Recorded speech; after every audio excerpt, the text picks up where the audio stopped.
Bom dia, irmãos, graça e paz. Nós somos a sala de adultos da Primeira Igreja Evangélica Batista em Araraquara. Eu quero dar boas-vindas a você que está nos assistindo nesse momento. Hoje nós encerraremos a última lição dessa revista do estudo do livro de Gênesis. Hoje é a 13ª lição, portanto a última, que tem como título Deus transforma o mal em bem.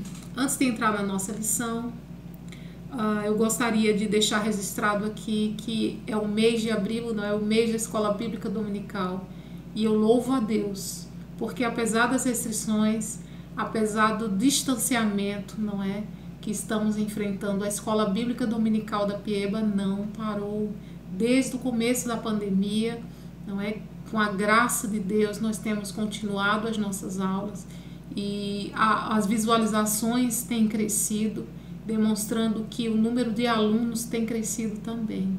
Eu louvo a Deus por isso, porque quem cresce com isso é a igreja, quem cresce com isso somos nós, com maturidade espiritual, não é? Quem cresce com isso é o reino de Deus. E eu louvo a Deus e agradeço a Deus por você que nos assiste, por entender a importância da Escola Bíblica Dominical para o seu crescimento espiritual. Louvo a Deus também pelos professores que têm se dedicado, não é, a trazer aulas da melhor maneira que eles conseguem. E eu louvo a Deus por ver a dedicação e o empenho deles. Quero deixar registrado aqui o mês da Escola Bíblica Dominical e que seja tudo feito sempre para a glória de Deus, não é? Porque é Ele que nos ajuda, é Ele que nos dá graça para continuar. Vamos fazer uma oração antes de entrar na nossa lição de hoje. Pai querido e amado, eu te louvo, ó Deus, e te agradeço por todo o teu cuidado para conosco. Te agradeço, Senhor, pela Escola Bíblica Dominical da Pieba. Te agradeço, Senhor, porque é uma igreja madura, uma igreja firmada em Tua Palavra, Senhor. É uma igreja que entende a importância, Senhor, de crescer no estudo, Senhor, da Tua Palavra. Muito obrigado, Senhor, pelos professores que têm cada dia se dedicado, Senhor, e trazido, Senhor, da melhor forma que eles conseguem, Senhor, sabendo que tem feito para Ti. Te agradeço também, Senhor, pelos alunos que têm assistido às nossas aulas, ó Pai, que eles tenham entendido com clareza, Senhor, que Teu Espírito Santo nos conduza e nos oriente, Senhor, nessas aulas, em nome de Jesus. Quero te apresentar também, Senhor, essa aula de hoje, ó Pai. Obrigado por ser a última do trimestre, Deus, obrigado por ser a última do livro de Gênesis, porque até aqui o Senhor tem nos conduzido e tem nos capacitado, ó Pai, para trazer, Senhor, de uma forma compreensiva a Tua Palavra. Em nome de Jesus, Senhor, continua conosco, continua a nos ajudar, em nome de Jesus, Senhor. Seja com a pessoa que está me escutando nesse momento, ó Pai, que o Teu Santo Espírito traga clareza, Senhor, e esclarecimento, Senhor, caso eu não consiga passar com clareza, Jesus. Em Teu nome eu te peço, em nome de Jesus. Amém. Como sabemos, o livro de Gênesis contém 50 capítulos. O capítulo-chave do livro de Gênesis é o capítulo 12, não é? Que conta a história, é um livro que conta a história da humanidade, desde a sua criação até a morte de José. Portanto, é um livro de princípios, né? De inícios, por isso que é Gênesis, não é o nome dele. São 2000 anos de história em 50 capítulos. Do 1 ao 11 fala do começo da humanidade, da criação, do homem, da mulher, da natureza, dos animais. Fala da queda, fala do dilúvio, fala da Torre de Babel. E dos capítulos 12 a 50 fala do começo da história do povo de Israel, os patriarcas, Abraão, que Deus chamou, Isaac, que Deus guiou, Jacó, que Deus mudou, e José, que Deus usou.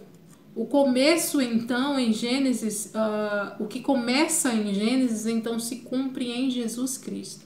Porque apesar do Antigo Testamento, do Velho Testamento, não citar Cristo, mas ele aponta para Cristo, não é? É a preparação para que na plenitude dos tempos, como Paulo nos fala, Jesus Cristo viesse e executasse então o plano que Deus tem para nós, ou tinha para nós, não é? Então, aqui o que começa, a genealogia que começa em Gênesis 5 a 11, termina lá em Mateus 1 e Lucas 3, 27 a 38, com o nascimento de Jesus.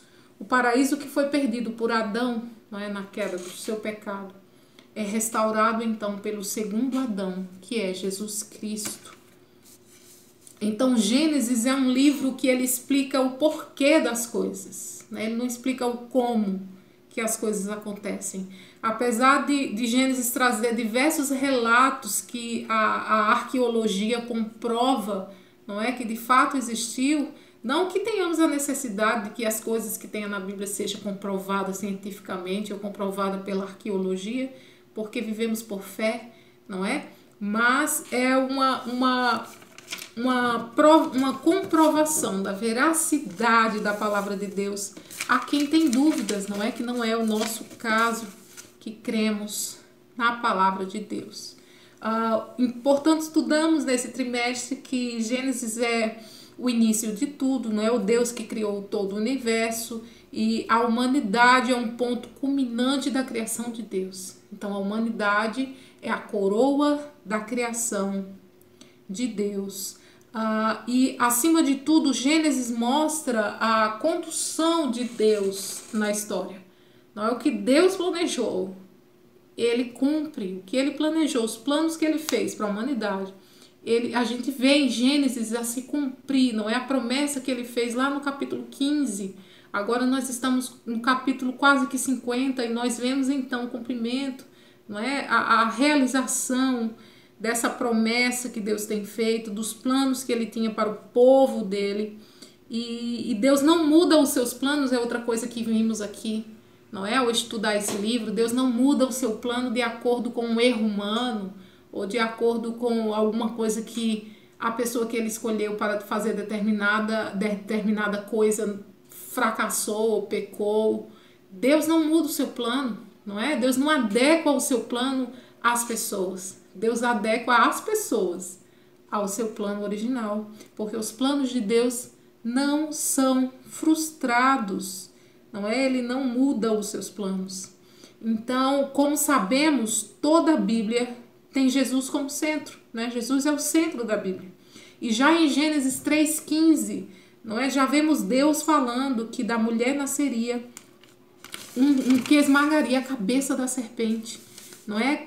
Já anunciando então o plano da redenção, já anunciando aqui Cristo, não é? Já no começo de Gênesis. E ao longo do livro nós vimos todo esse desenrolar para que na plenitude dos tempos Jesus Cristo viesse, não é? Chamando Abraão, guiando Isaac, mudando a Jacó. A mudança que houve em Jacó foi tremenda, não é? Ele passou de enganador, aquele que roubou o seu irmão, a primogenitura do seu irmão, aquele que enganou seu pai, né? Que teve que fugir, não é? Aquele que depois chegou a ser enganado pelo seu sogro, mas depois que teve um encontro com Deus, não é? Fugindo ali, mesmo assim teve um encontro com Deus.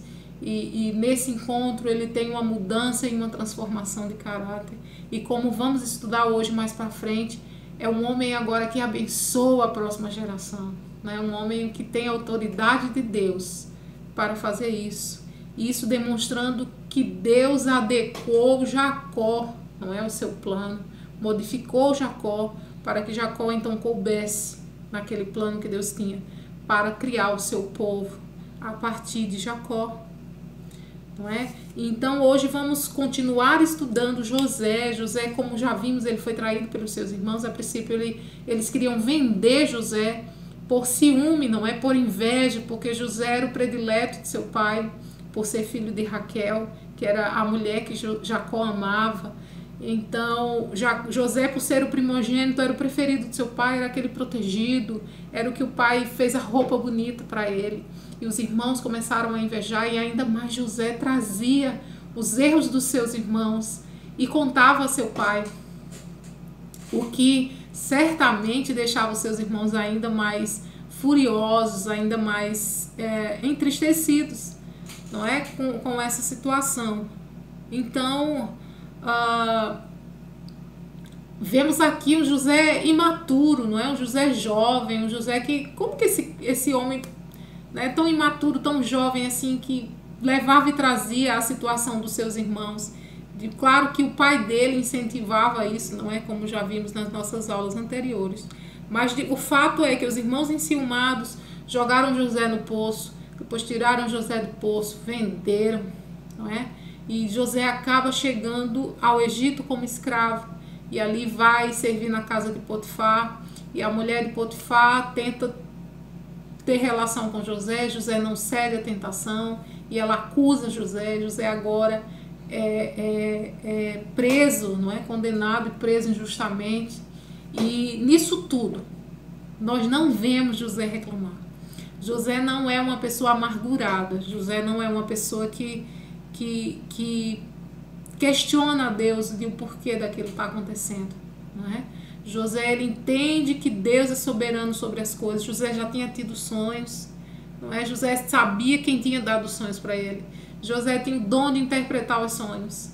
Então ele sabia que aquilo que Deus tinha feito ele sonhar ia se realizar na vida dele, não é? Então não vemos José aqui reclamando, nem lamentando, nem nada relacionado a isso. José continuou fiel, não é? Continuou fiel ali no Egito, mesmo estando sozinho, longe da sua terra, mesmo sendo jovem como ele era quando foi vendido para lá.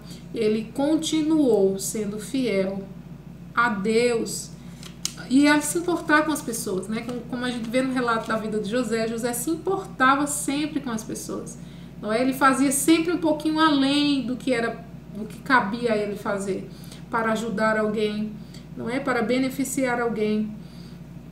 E numa dessas dele ajudar alguém, ele interpretou o sonho do padeiro e o sonho do copeiro, do rei, que estavam presos também. E daí José diz ao copeiro, ó, quando você estiver lá sair daqui, se lembra de mim. E isso não aconteceu. 2 anos depois que José interpreta o sonho do copeiro, Faraó tem um sonho, não é? Ele não consegue, não tem ninguém que possa descobrir que sonho é esse. E daí José é chamado porque o copeiro lembrou de José e chama José 2 anos depois. E José vai tranquilo, sem reclamar, interpreta o sonho do rei, ainda dá ideias de como aquilo possa ser feito. E o rei diz, não, então eu vou colocar você como governador. Não é você que vai fazer isso, é você que vai governar, é você que vai administrar isso daí. E José administra de uma forma muito inteligente, de uma forma muito sábia, muito segura, não é? Vemos aqui que José é uma figura muito importante no final do livro de Gênesis, porque entendendo o final da história do livro de Gênesis, da história de José, não é, o que aconteceu, esses últimos capítulos, nós vamos entender também Êxodos, não é? Então José nos ensina muito. Ele nos ensina a entender a soberania de Deus sobre os fatos, não é? A ver que Deus sustenta em todo o tempo a história, é Deus que escreve a história mesmo nos tempos difíceis que enfrentamos, não é? Como um tempo como esse que estamos vivendo nesse momento, um tempo de dificuldade, um tempo onde a gente não pode confiar que vá ser resolvido, porque a briga política são interesses políticos e a gente às vezes não sabe em quem acreditar, não é?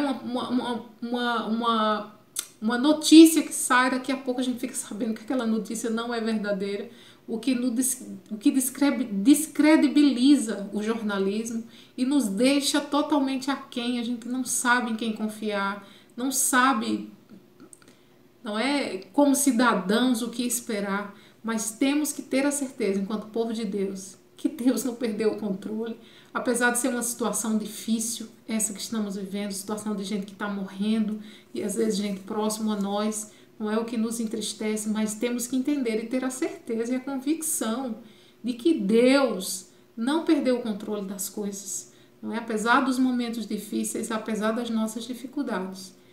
Deus continua no controle de todas as coisas e Ele tem um plano e Ele tem um projeto para isso tudo, Ele tem um propósito disso tudo acontecer e que em breve saberemos ou não, mas Ele tem um propósito. não é? Então chega então a grande fome, não é? Porque o sonho do faraó era exatamente isso. José interpretou como sendo 7 anos de bonança, de fartura, e seguidos de 7 anos de muita escassez. E foi isso que aconteceu. Nos 7 anos José trabalhou, José juntou muito cereal, armazenou. A Bíblia fala que não tinha mais nem como contar, não tinha mais como calcular o tanto de coisa que ele tinha juntado. E nós vemos então a boa administração de José, a sabedoria dele, a maturidade dele agora, né? Já um homem agora que já era o governador do Egito. Então chega a grande fome, e essa fome que chegou agora nesses 7 anos de escassez alcança a família de José.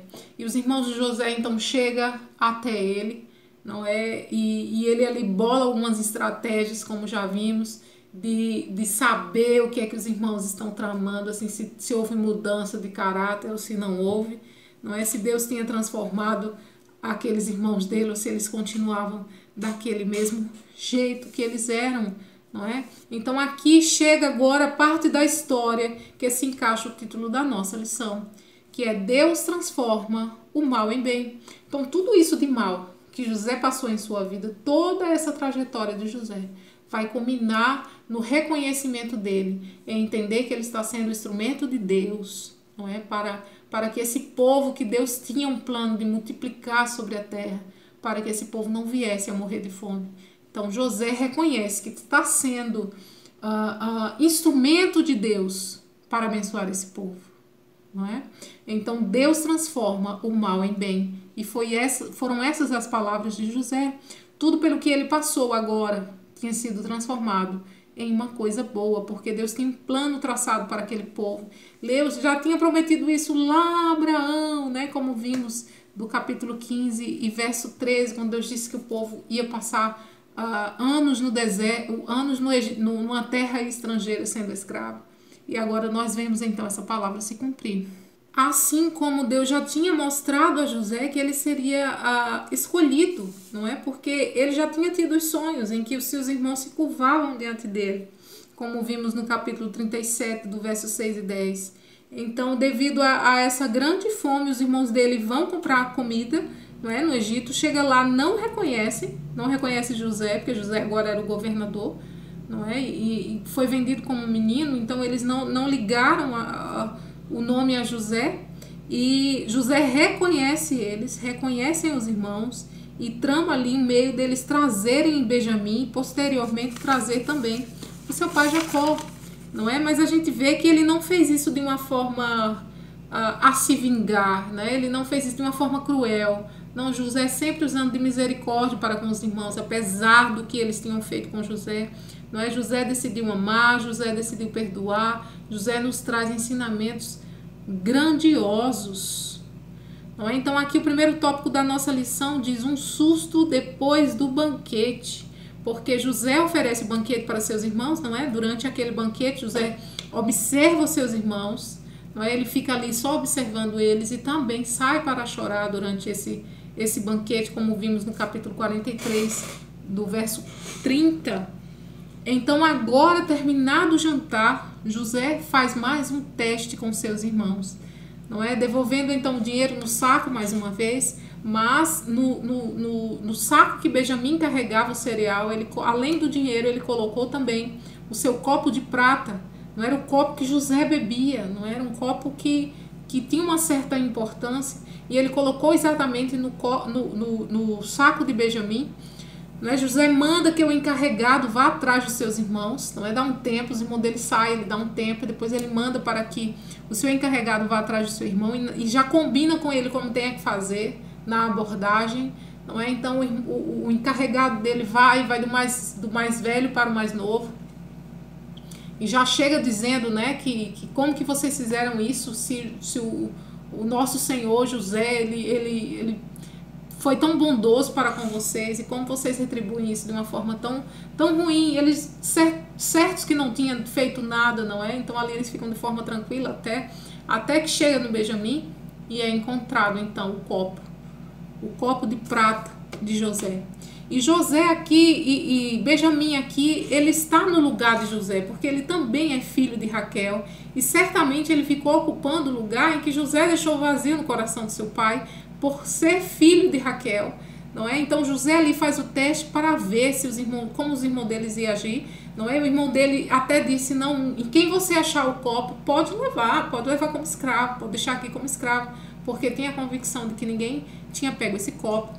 Então, quando está na bagagem de Benjamim, esse copo, Judá, então, demonstrando, não é uma mudança de caráter, uma mudança de comportamento. Ele se dispõe a ficar no lugar de Benjamim, como vemos aqui no capítulo 44.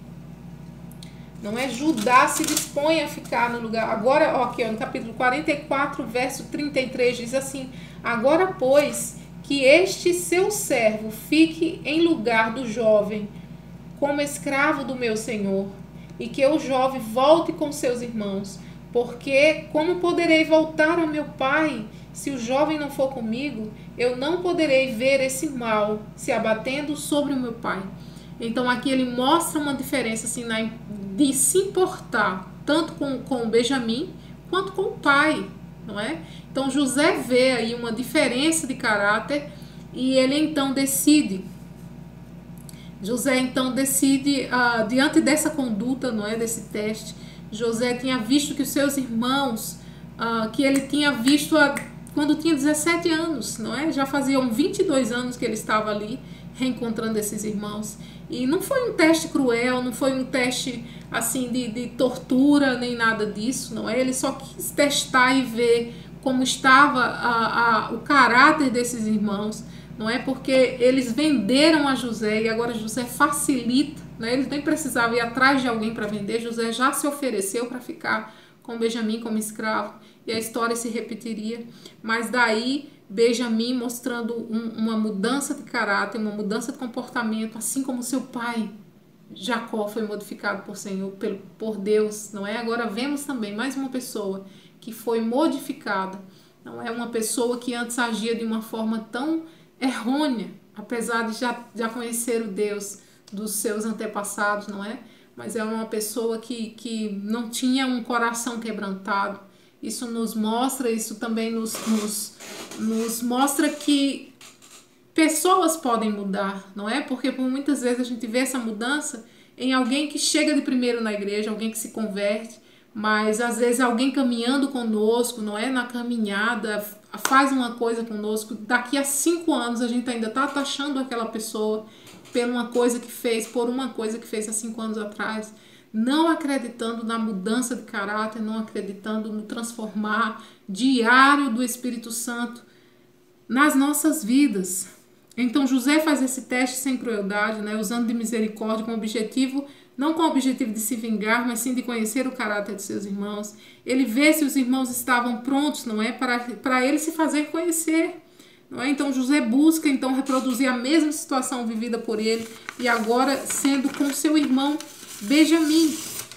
Não é? José agora vendo a transformação então de caráter de seus irmãos, não fazendo mal para Benjamim, ele se revela a eles. A atitude tomada por eles mostrou a José que eles realmente tinham mudado. Não é? Então José sentiu confiança então de se mostrar para eles, revelando então que ele era o José, e nós vamos ver isso agora no tópico 2 da nossa lição, que diz assim: uma revelação depois do susto. Isso está no capítulo 45.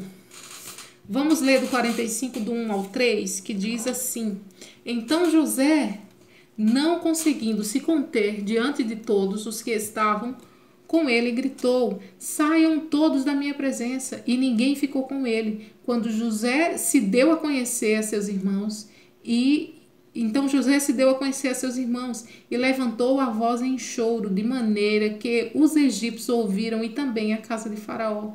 E disse a seus irmãos: eu sou José, meu pai ainda está vivo? E os seus irmãos não lhe puderam responder, de tão assustados que ficaram diante dele. Eu imagino, não é? Vamos imaginar a situação dos irmãos em ver aquilo. não é? Em ver que uma pessoa que eles tinham feito tão mal estava agora numa posição que podia se vingar deles, não é? Ele estava na terra do homem poderoso, não estava na sua terra, então agora eles podiam ser vingados e talvez a consciência deles tenha vindo à tona, não é? Da dificuldade agora na cabeça deles, será que ele vai nos perdoar mesmo, de fato, não é? Ou vamos ficar aqui presos até morrer, não é? Como escravos. Mas José, então, ele pede para que todo mundo saia e ele ali se despe, né? Ele tira sua postura de governador, de homem poderoso, e se coloca no mesmo patamar dos irmãos e diz ali, ó, eu sou José, cadê o meu pai, né? Quer dizer, somos irmãos, cadê o meu pai? Meu pai ainda vive? E os irmãos dele, numa situação assim de atônitos, não conseguiram nem explanar, não conseguiram nem falar que o pai estava bem, não é? E José então chora e chora em voz alta. E aqui já é a terceira vez que José chora, não é? E é um choro de angústia, é um choro de alívio, não é? Por toda essa situação que ele tinha vivido. Certamente José lembrou do seu sonho, não é? O sonho em que seus irmãos se curvavam diante dele. E José então tinha ciência da soberania de Deus naquela história toda que ele tinha passado, que ele tinha enfrentado. José sabia que Deus transforma o mal em bem, né? Que Deus é soberano sobre tudo e sobre todos, que Deus não tem os seus planos frustrados. Por tantas vezes a gente canta isso, né? Mas às vezes a gente meio que esquece na hora da tribulação, na hora que está passando alguma certa dificuldade, enfrentando alguma coisa que nos perturba de alguma forma. E daí, por vezes, esquecemos que os planos de Deus não podem ser frustrados. Não é um vírus que frustra os planos de Deus, não é um presidente, não é um governador, não é um prefeito que frustra os planos de Deus. Não é? Deus tem os seus planos e Ele é soberano e Ele é todo poderoso. E o controle continua em suas mãos. Então não há nada que saia do controle de Deus, como vemos aqui do verso 5 ao 7, que diz assim, do 4. José disse aos seus irmãos, agora cheguem perto de mim, e eles vieram. E então José disse, eu sou José, o irmão de vocês. Quer dizer, José não estava com ódio, José não estava com rancor. Não é? A gente não vê aqui José confrontando o que os irmãos fizeram. Não é? Por vezes alguém faz alguma coisa com a gente quer uma reunião para a gente poder falar as coisas que a gente pensa. Não é? E por vezes com voz até alterada. Não é? José nos ensina isso também. José deu a se revelar depois, mas ele já deu a se revelar quando ele tinha... quando ele já estava seguro para fazer isso, e ele não impõe, e ele não grita, e ele não acusa, não é? Ele não julga, ele só faz o que cabe a ele fazer, que é perdoar, que é amar, não é? Não estou dizendo que seja fácil, isso é difícil, mas nós temos o Espírito Santo de Deus que trabalha em nós, e o fruto do Espírito, não é? De um Deus que habita em nós, que trabalha em nós dia a dia, nos transformando a imagem do seu filho. Então José diz, eu sou irmão de vocês, que vocês venderam para o Egito. Agora, pois, não fiquem tristes e nem irritados contra vocês mesmos por terem me vendido para cá, porque foi para a preservação da vida que Deus me enviou diante de vocês. Então olha a maturidade de José.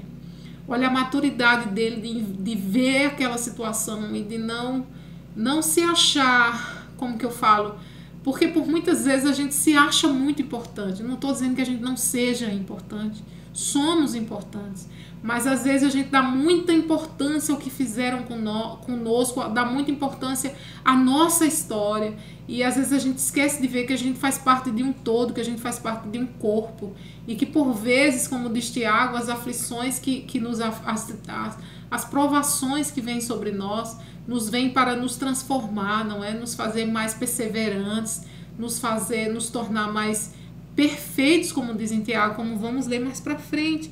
Então aqui vemos a maturidade de José em entender que aquilo que eles fizeram, embora fosse mal, e foi muito ruim o que eles fizeram, mas aquilo foi para que José chegasse ao Egito, para que José então adquirisse maturidade com tudo aquilo que ele enfrentou, para que ele então agora servisse a eles. Não é? Se isso não tivesse acontecido, como José estaria naquela posição que ele estava agora? Então Deus transforma esse mal, Deus transformou esse mal que fizeram a José em bem. Então, continuando aqui no verso 5, diz: porque já se houve 2 anos de fome sobre a terra, e ainda restam 5 anos em que não haverá lavoura e nem colheita. Porque José tinha interpretado o sonho do faraó, e José sabia que eram 7 anos de escassez, então 2 anos tinham sido passados, e ainda faltava 5 anos. E José disse, já pensou, né? José pensou, se eu não tivesse aqui, se eu não tivesse se eu não tivesse interpretado o sonho do faraó, se Deus não tivesse me capacitado para eu governar e administrar da forma que eu administrei aqui, juntando alimento de forma que a gente não pôde nem contar, perdeu até as contas do tanto de comida que ele conseguiu armazenar. Como que Deus agora, como que ele agora poderia suprir os irmãos se não fosse todo esse mal que tinha acontecido em sua vida? Então ele diz aqui no verso 7, Deus me enviou diante de vocês para que fosse preservado para vocês como remanescentes da terra, e para que a vida de vocês fossem salva por meio de um grande livramento. Então ele entendeu ali que ele estava como um instrumento para servir ao povo de Deus, porque esse povo tinha uma promessa sobre esse povo, que esse povo ia se multiplicar sobre a terra. E como que eles iriam se multiplicar se eles morressem de fome? Então Deus tinha um propósito, e José entendeu o propósito de Deus, e por ele entender o propósito de Deus, ele não culpou os irmãos, ele não julgou os irmãos, ele apenas perdoou, amou, acolheu, não é? E ajudou no que foi preciso, no que foi possível para ele. Então José diz aos irmãos que eles vão embora, não é? E que apesar da maldade que eles tinham feito, ele entendia que isso tinha sido a vontade de Deus. E então ele bola ali uma maneira para que o pai dele também venha, não é? Porque ele queria toda a família junta, e José sabia o que Deus, o Deus que ele cria, né? José já sabia dos sonhos, já sabia dos planos, e embora ele tivesse sofrido demais, ele reconhecia Deus em sua história, ele reconhecia Deus escrevendo a sua história. Então esse também é um ensinamento para nós, não é? Nós temos dono, nós temos um dono, nós temos um Deus. Então não nos acontece mais, não nos acontece uma coisa que nós não venhamos a suportar, como diz a palavra do Senhor. Se sobreveio algo sobre mim, ou se sobreveio algo sobre você, embora tenha sido difícil, mas suportamos, estamos aqui de pé, não é? Pela ajuda de Deus, pelo auxílio do Senhor, entendendo que as coisas que a gente passa nos tornam mais fortes, que nos tornam maduros, não é? Então José reconheceu isso na sua história, reconheceu Deus escrevendo a sua história. E José podia ter se vingado dos seus irmãos, mas ele decidiu perdoar, ele decidiu ajudar e acolher, não é? José se reconhecia como instrumento de Deus, como falei, para a preservação da vida. Tinha se passado já 2 anos de fome, como li, mas ainda restavam 5 anos, e José sabia disso, não é? Pela interpretação do sonho que ele tinha feito. Então José sabia das promessas feitas que Deus tinha sobre esse povo, não é? José sabia, porque ele era filho de Jacó, e Jacó o amava e certamente conversava muito com ele, então ele sabia das promessas e dos planos de Deus. Não é à toa que ele tinha um temor a Deus, não é? Ele tinha um Deus, ele continuou sendo fiel a Deus, não é? Apesar de estar morando no Egito, sozinho. Então no verso 8, como eu li, não li ainda, assim, verso 8 diz assim, assim não foram vocês, José continua falando para os irmãos, assim não foram vocês que me enviaram para cá, e sim Deus, que fez de mim como um pai de Faraó, e o senhor de toda a sua casa, e como governador da terra do Egito. É muita coisa, não é? E aí ele fala para voltar depressa para o seu pai, porque ele tinha um interesse que o seu pai viesse. José aqui demonstra graça, demonstra perdão, não é? Demonstra misericórdia para com os seus irmãos, e os irmãos então voltam para buscar o seu pai e toda a sua família. Aqui na nossa lição, na página 59, fala assim: esses episódios, bem como os outros da história patriarcal que já vimos em nossos estudos anteriores, nos ajuda a compreender que cada acontecimento tem dois aspectos. Por um lado, a ação dos homens, e do outro, a vontade perfeita e soberana de Deus, que o fazem interferir positivamente na história.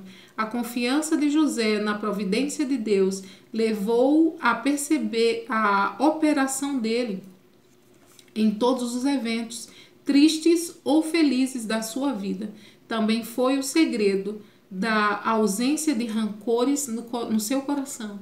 Então José não guardou mágoa no seu coração, porque ele compreendeu que as coisas boas e as coisas ruins que tinham acontecido na sua vida tinha sido pela permissão de Deus para um propósito maior. Então temos muitas lições a aprender com José. O tópico 3 da nossa lição diz assim: a comunhão depois da confissão. Agora no capítulo 46 de Gênesis. Vamos ler o comecinho. Capítulo 46 diz assim: Israel partiu com tudo que possuía e chegou a Betseba e ofereceu sacrifícios ao Senhor, ao Deus de Isaque, seu pai. Deus falou a Israel em visões de noite e disse: Jacó, Jacó. E ele respondeu: eis-me aqui. Então disse: eu sou o Deus do teu pai. Não tenha medo de ir ao Egito, porque lá eu farei de você uma grande nação. Eu irei com você para o Egito e certamente farei com que você volte de lá. A mão de José fechará os seus olhos. Então vemos aqui que Jacó, ele foi meio que prestar um culto. Ele foi meio não, né? Ele foi prestar um culto a Deus e foi ali pedir orientação a Deus do que fazer. E Deus o orientou, o tranquilizando, né? Falando para ele que ele podia ir para o Egito, que estava tudo certo, que esse era o plano de Deus e que Deus ia com ele, e que de lá Deus ia multiplicar ele e fazer dele uma grande nação. A promessa que Deus tinha feito a seu avô, agora Deus está refazendo, né? Deus está relembrando essa promessa e reafirmando ela e dizendo que vai ser através dele, através dos seus filhos, e a saída para o Egito. Não é? E fala aqui também que a mão de José fechará os seus olhos, quer dizer, ele irá morrer lá, não é? José irá fechar os olhos do pai. Então vemos também aqui mais para frente quantas pessoas entraram no Egito, não é? Mais para frente aqui no verso 27 diz que, no verso 26, no final diz que eram 66 pessoas. E os filhos de José e os que nasceram no Egito foram 2. De todas as pessoas da casa de Jacó, né, contando com José e seus filhos, no Egito eram 70 pessoas. Então o número de 70 pessoas se multiplicaram e cresceram e lá se tornaram uma grande nação, como Deus havia prometido, não é? A Abraão, e reafirmado então a Jacó. O capítulo 46 termina com a descrição do encontro, não é, de José com seu pai, e é um encontro emocionante, não é, onde eles se abraçam, onde José se lança ao pescoço do seu pai, chora por um longo tempo, porque certamente nenhum nem outro achava que ainda iria se encontrar. Não é o pai porque achava, não é, porque os seus filhos tinham dito que ele tinha morrido, e José, porque como que ele ia encontrar o pai numa situação dessa, que não sabia onde ele estava, não é?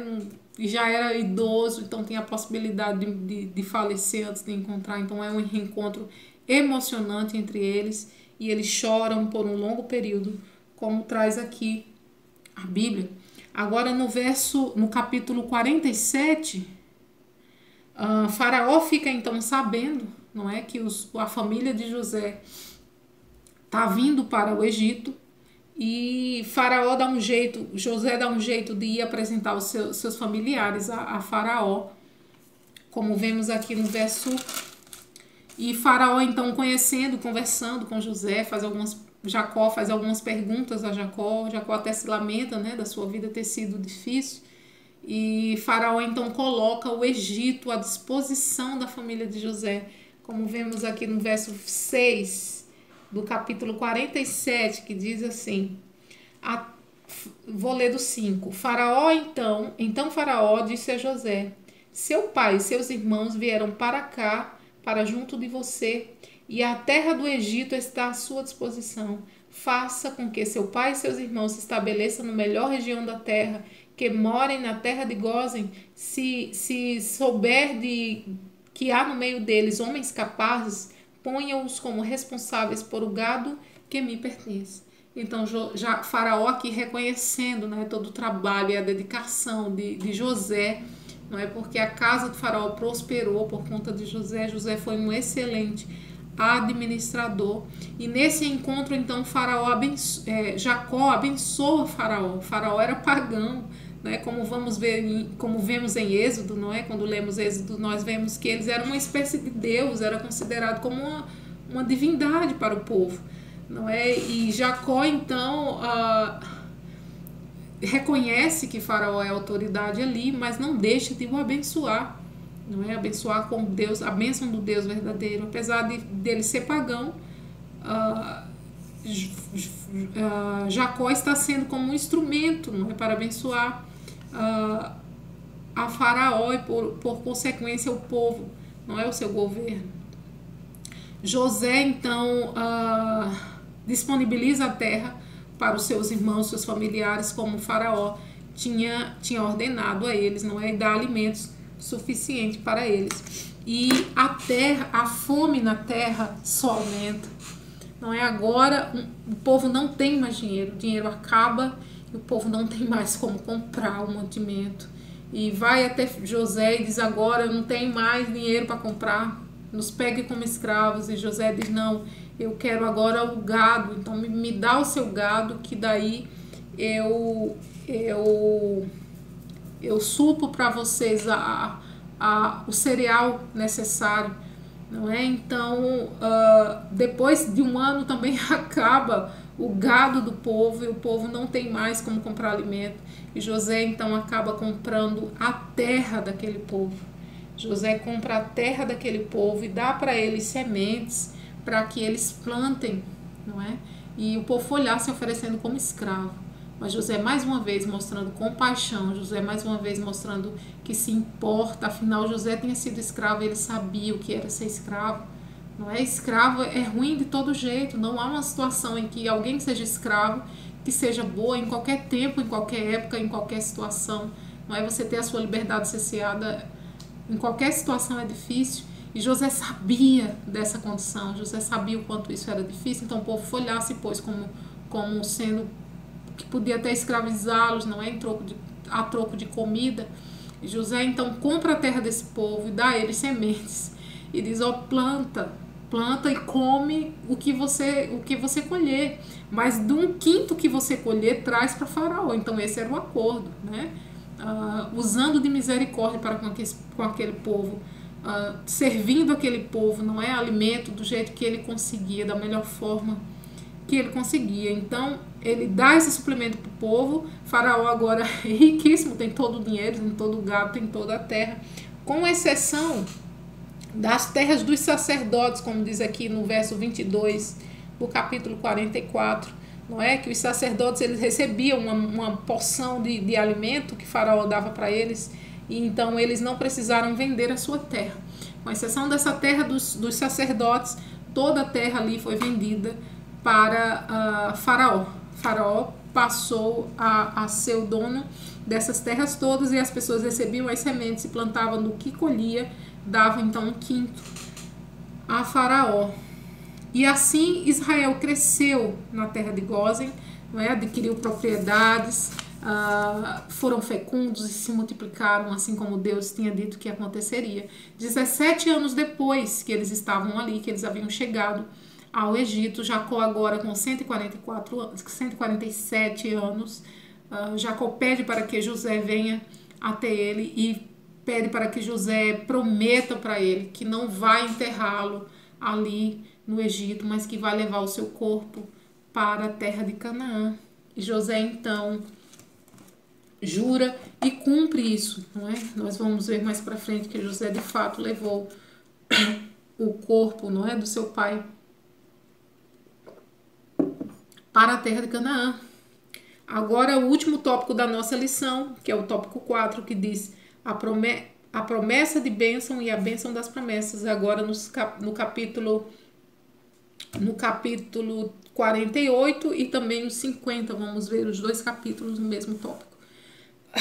Lendo aqui o primeiro versículo do capítulo 48, diz assim: passadas essas coisas, disseram a José, seu pai está doente. Então José tomou consigo seus 2 filhos, Manassés e Efraim, e avisaram a Jacó que seus filhos estão vindo visitar, seu filho José está vindo visitar.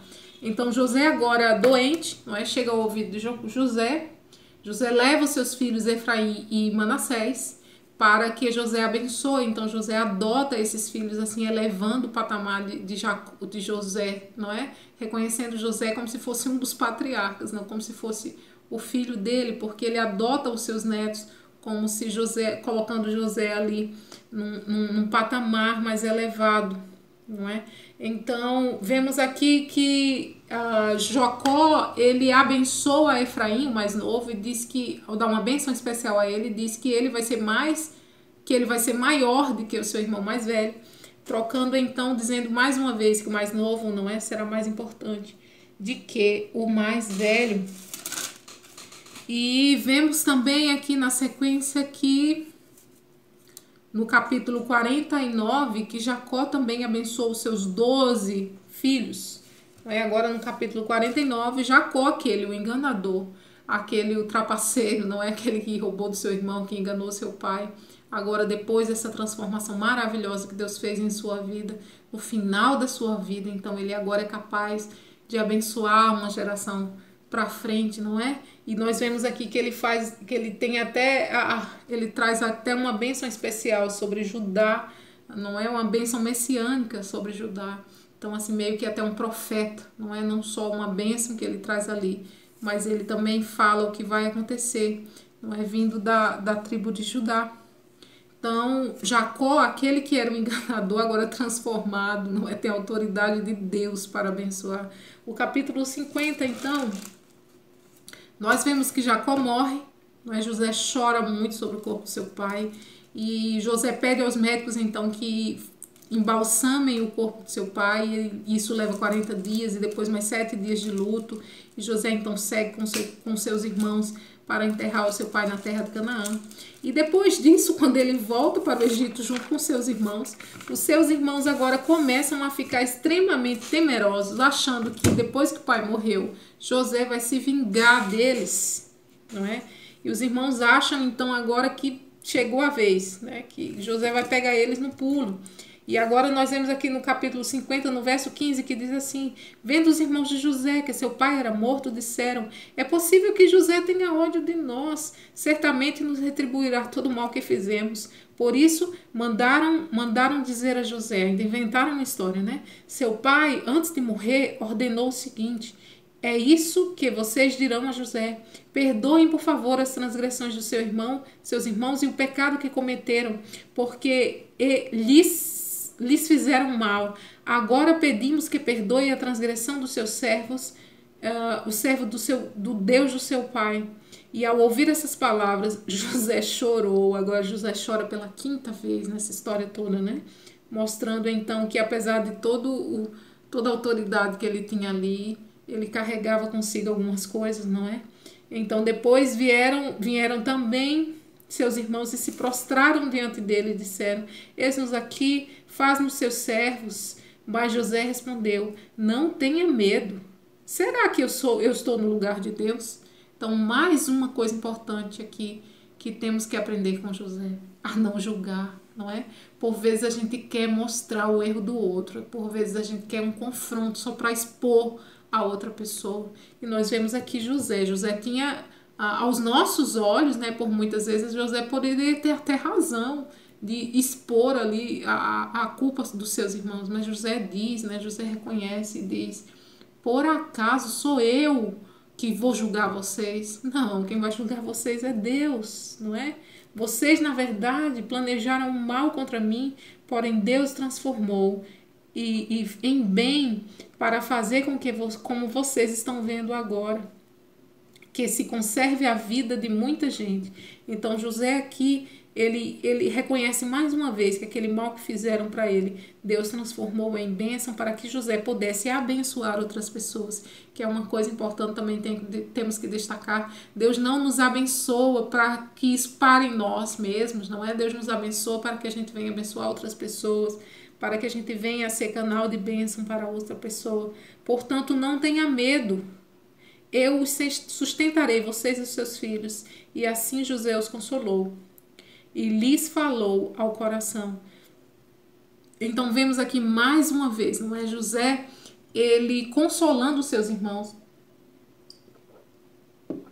mostrando o seu coração generoso, não é? O seu coração misericordioso, mostrando que tinha perdoado os seus irmãos. Mais para frente aqui vemos que José, ele vive 110 anos, não é? Ele chega ainda a ver a terceira geração de Efraim. Então, com 110 anos, José morre, mas ele fala, José diz aos seus irmãos, eu vou morrer em breve, mas Deus certamente visitará vocês e fará que saiam dessa terra para ir à terra que jurou a dar a Abraão, a Isaque e a Jacó. Então, José traz aqui uma certeza, não é? Certamente, não é talvez, não é talvez Deus lembre, talvez seja isso, não. É certamente, ele tinha a certeza do que Deus tinha para aquele povo e das promessas que Deus tinha sobre aquele povo. E José também pediu, não é, para que o seu corpo não fosse enterrado ali, de acordo com seu pai. Ele diz mais para frente, né? Ele diz certamente, Deus certamente visitará vocês e quando isso acontecer, levem os meus ossos daqui. Eles nem precisam levar agora, né, como meu pai pediu, mas quando vocês forem, lembra de pegar os meus ossos e levar.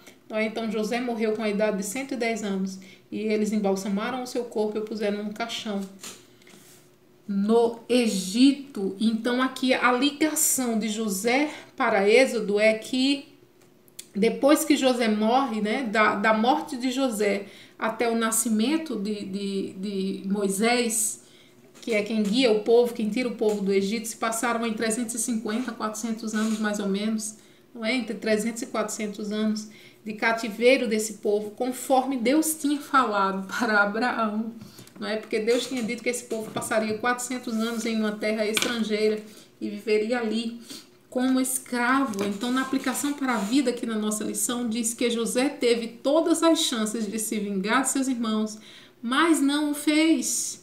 Antes amou e ainda mais fez provisões para eles de sustento e abrigo, não é? E fala aqui a nossa lição que precisamos aprender, como diz o salmista, a vingança pertence a Deus. Então, caso venhamos a passar por alguma dificuldade, não é, de algum irmão, de alguma acusação, seja justa ou injusta, não é, de uma coisa que aconteceu ou de uma coisa que não tenha acontecido, que nós tenhamos o entendimento de que Deus é que vinga por nós, né? Que Deus é quem julga, que nós não venhamos a nos colocar no lugar de Deus, como disse José aos seus irmãos, mas que a gente venha não a confrontar, não a causar briga, a causar discussões, a se alterar, não, que a gente venhamos a nos manter firmes ali na rocha que é Cristo, entendendo que as coisas às vezes que nos sobrevêm é para o nosso crescimento, é para o nosso amadurecimento, que dói, mas através da dor, Deus usa às vezes, não é, essas dificuldades que enfrentamos para modificar em nós, nos trazer maturidade, nos fazer perseverantes, como diz em Tiago. O ponto 2 da aplicação para a vida diz que no último encontro de Jacó com Deus em Betseba, nos mostra a essência do verdadeiro culto. Jacó adora a Deus, consultando sobre a sua vontade, com respeito do que estava para fazer, não é? E Deus fala para Jacó, indicando os seus planos, não é? Ajudando a entender as coisas que estavam para acontecer a ele e a seus familiares. Então aqui nós vemos a necessidade de orar, a necessidade de buscar a Deus, para que a sua vontade esteja alinhada com os nossos planos, para que a gente venha entender qual é a vontade dele para com a nossa vida, não é? E vivendo assim, seremos bem-aventurados, seremos felizes, não é? Porque a vontade de Deus é boa, perfeita e agradável para nós. O terceiro ponto aqui de aplicação para a vida nos diz que as palavras finais de José foram de esperança, não é? Porque José diz: certamente Deus vos visitará. Ele deixa ali uma certeza de que Deus vai vir visitar aquele povo, de que aquele povo ele vai morrer, né? Não vai mais proteger aquele povo, mas certamente Deus ficará protegendo aquele povo. E chegará um dia que Deus vai vir, vai dar fim àquela escravidão que eles enfrentaram, não é? A nossa lição aqui nos traz que Apocalipse 22:20 diz também, né, que certamente vem em breve. Jesus Cristo nos diz, certamente vem em breve, nos deixando seguros, não é? Nos deixando a certeza de que Ele virá nos buscar. Então precisamos ver em nossas crises, né, nossos sofrimentos, nas nossas tribulações, como uma oportunidade para nos fortalecer a nossa fé, não é? E fortalecer a nossa fé, entendendo que isso tudo é para o nosso crescimento, que Deus usa às vezes essas situações que nos aflige, essas situações que nos deixa entristecidos por muitas vezes, e Deus usa para nos capacitar para algum serviço ou nos deixar maduros. Como diz aqui em Tiago 1, que diz assim, Tiago 1:2, Tiago 1, verso 2, que diz assim: meus irmãos, tenha por motivo de grande alegria o fato de passarem por várias provações, sabendo que a provação da vossa fé, a provação da fé de vocês, tem produzido perseverança. Ora, a perseverança deve ter ação completa, para que vocês sejam perfeitos, íntegros, sem que nada lhes falte. Então, as provações, a provação da nossa fé nos faz perseverantes, e as perseveranças têm ação completa, não é? Para que sejamos perfeitos e íntegros, sem que nada nos falte. Então, Deus tem um plano para cada situação que enfrentamos. E precisamos estar abertos, entendendo a vontade de Deus para com as nossas vidas, não vivermos rancorosos ou procurando acusar alguém de alguma coisa, de alguma situação, mas entendermos que Deus tem o controle de todas as coisas, e aquilo que nos sobrevém, não é da vontade de Deus, porque Deus tem um propósito maior, não é? Deus tem um plano e nós fazemos parte do plano de Deus. Então, para que esse plano se cumpra, não é? Por vezes passamos por diversas coisas, mas entendendo sempre o propósito de Deus nisso tudo, não é tentar olhar de forma conjunta, com misericórdia, com amor, com graça, com perdão, assim como José fez. Vamos orar nesse momento, encerrando a nossa aula de hoje. Pai querido, eu te louvo, Senhor, e te agradeço, porque até aqui o Senhor tem nos ajudado. Muito obrigado por encerrar mais uma lição, Senhor, que Tu tens falado tanto ao nosso coração. Nos ajuda a ter um coração mais disposto a perdoar, Senhor, a amar, a cuidar das pessoas. Nos ajude a não acusar, Senhor, a não julgar. Nos dê um coração quebrantado, Senhor, nos dê um coração de servos, entendendo que nós fazemos parte do Teu plano, Senhor, e que os Teus planos não são frustrados, Senhor. Nos ajuda como a sermos instrumentos Teus, Senhor Jesus. Em nome de Jesus, nos abençoa, Senhor. Muito obrigado pela Escola Bíblica Dominical, Senhor. Nos ajuda, nos conduza em tudo. Em nome de Jesus. Amém. Deus abençoe. Um bom domingo para você. Até semana que vem.